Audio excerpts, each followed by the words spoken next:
तर आपले प्रतिनिधी सातपुते आपल्या सोबत जोडले गेले ते या हल्ल्यासंदर्भातले अधिकचे अपडेट्स आपल्याला देणार आहेत। सातपुते,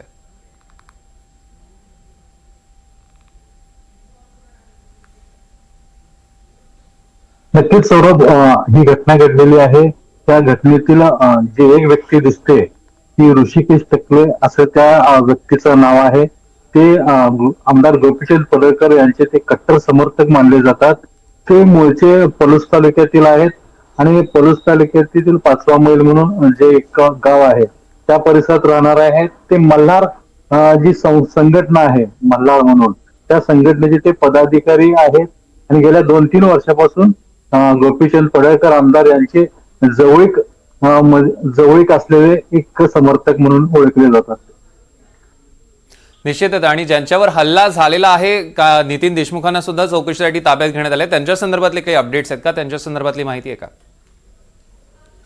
अद्याप त्याबद्दलची माहिती काही समजली नाही सौरभ।